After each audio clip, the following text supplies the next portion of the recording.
अटल जी हमारे प्रधानमंत्री रहे हैं देश के, और उनके द्वारा उनके याद में हमने जो है आज़ादी के उसमें और देशभक्ति के कवि हमारे आपने सारे सुने, सारे देशभक्ति के कवि थे और सारी कविताएं सारी पंक्तियां उन्होंने ऐसी सुनाई है कि हर आदमी झंझोड़ दे।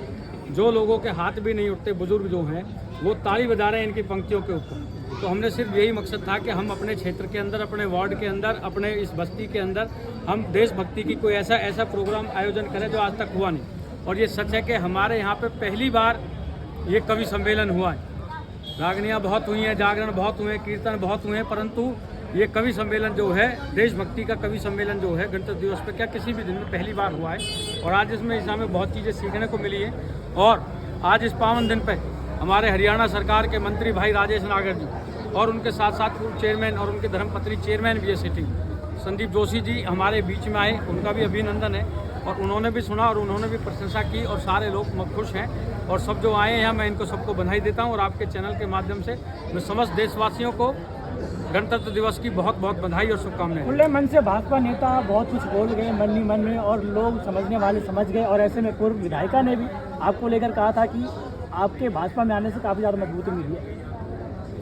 देखिए, ये परिवार है। पूर्व विधायिका भी जब क्षेत्र में रही तो उन्होंने भी काम किया, हमने मिल के काम किए। दलगत हमारी विचारधारा अलग थी, पर जब एक उसमें हो गए तो हमारे विचार बड़े अच्छे, और शुरू से हमारे पहले से विचार बहुत अच्छे। और मन में नहीं, वो तो बहुत कुछ ऐसे ही कह गए, वो सबके सामने ही जो चीज़ें हैं जी। और काम करना भाई, काम करने के लिए राजनीति में आए। पिछली बार बिना सरकार के चुनाव लड़े, जीते, पब्लिक ने जिता के भेजा, उतने काम नहीं कर पाई जितने हमें करने चाहिए, क्योंकि सरकार का सहारा नहीं था। एक सीधी सी बात है। अब सरकार के द्वारा आशीर्वाद रहेगा भाई मंत्री जी का और चेयरमैन साहब का, विधायिका जी का, सांसद, मंत्री, अध्यक्ष साहब का, सीएम साहब का, सबका आशीर्वाद रहेगा। मोदी जी की नीतियों को जन जन तक पहुँचाने का हम काम करेंगे। अमित शाह जी की नीतियों का, नड्डा जी की नीतियों का और गडकरी जी का, जैसे पूरे देश के अंदर रोडों का जाल बिछा के आज हिंदुस्तान को एक अलग पहचान दी। यहाँ से जयपुर जाइए 2 मिनट में, देहरादून वाला एक्सप्रेस वे तैयार हो ही रहा है, पूर्वांचल एक्सप्रेस वे देखा, ये मुंबई एक्सप्रेस वे कभी किसी ने कल्पना की थी? यहाँ से मुंबई 15 घंटे में पहुँच जाएंगे। अब देहरादून वाला 2 घंटे का हो रहा है। कौन फ्लाइट से जाएगा ये बताए? ऊपर से अभी रोहतक से और वहाँ कटरा का वो हाईवे बना है, और अमृतसर से लेकर जामनगर तक का जो हाईवे बना है, किसी ने कल्पना की थी? तो ऐसी सरकार जो है, ऐसे नेताओं के संरक्षण में हमें काम करने का मौका मिलेगा। और उनके साथ में अपने यहाँ भी हम काम कराने की कोशिश करेंगे, क्योंकि हमारे यहाँ भी काम की बहुत जरूरत है। बात करें सत्ता में न रहकर भी आपने वार्ड में इतने काम करवा दिए कि भाजपा के नेता भी खुले मन से कह रहे कि जितने भाई तो बीजेपी में नहीं थे, लेकिन काम इतने करते थे कि उनसे भी हमारे संपर्क बहुत अच्छे थे।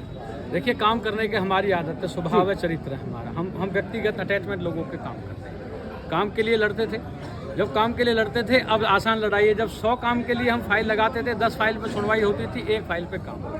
अब मैं आपके माध्यम से, चैनल के माध्यम से आपको विश्वास दिला देता हूँ कि हम 100 की फाइल लगाएंगे, 101 की पास करा के लाएंगे और 1000% काम करा के। बड़ाना जी, आने वाले समय में अगर जनता आपको जिताकर फिर भेजती है तो फिर सारे कार्यों को कराएंगे? पूरा बहुत काम है। जैसे हमारे फाटक का काम है, ये नाले का काम है, बिना सरकार के सहयोग के नहीं हो पा रहे थे। देखो, मैं आपको सच बताता हूं, जैसे सीवर के अभी काम हुआ है, पूरी प्रॉपर तरीके से नहीं हो पाया, गलियां टूट गई, सारे रोड बनाने की बात है, नाले बनाने की बात है, फाटक की बात है, और बहुत काम है। अब तो मैं बता रहा हूँ, भाई साहब ने कहा था एक 3 नहीं, हम 111 हैं जी। तो भैया उसी में छोटे से हम 111 हैं। आपको ठीक है। लगातार जैसे लोगों का प्यार मिलता रहता है, जितेंद्र भड़ाना एक आवाज़ लगाते हैं और लोग उमड़ के पड़ते हैं, ऐसा क्या है जितेंद्र भड़ाना में खासियत? ये इनका प्यार ही है, इनका प्यार है, इनका वो है। वरना मैं तो बताता था, मेरा नाम तो घर वालों ने जितेंद्र रखा था। भड़ाना परिवार में जन्म लिया तो जितेंद्र भड़ाना हो गया।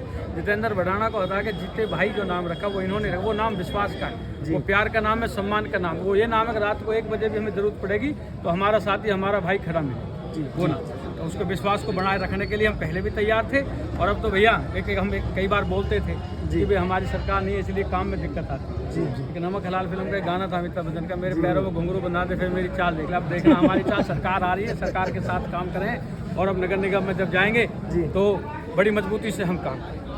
धन्यवाद। लगातार जितेंद्र भड़ाना ने